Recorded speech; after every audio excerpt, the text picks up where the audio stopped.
siya. Bakit? Hindi naman sa wala kong tiwala. Hindi naman sa wala kong tiwala. Gusto ko maganda yung ano natin. Hindi naman yung relationship. Baka mamaya, pag siya niya mayroong inabot, patay na naman sa kandidato nyo. O, di ba? So, pero ikaw, wag na wag kang aalis sa ano. Sasabihin mo lang yung ka-alternate mo. Uy, nangungusap lang yung mga bibig. Yung mga mata. Di ba? O, yan. Ayan na. Dahil na sa CR. Ayan, nakikita nyo ha? Napipicturize niya yan, di ba? Okay. Ayan na. Alas 3, nag-green na. Nag-green na yung bell. Tapos na ang botohan.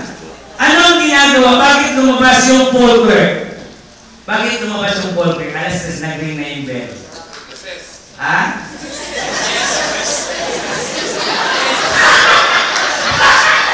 Okay!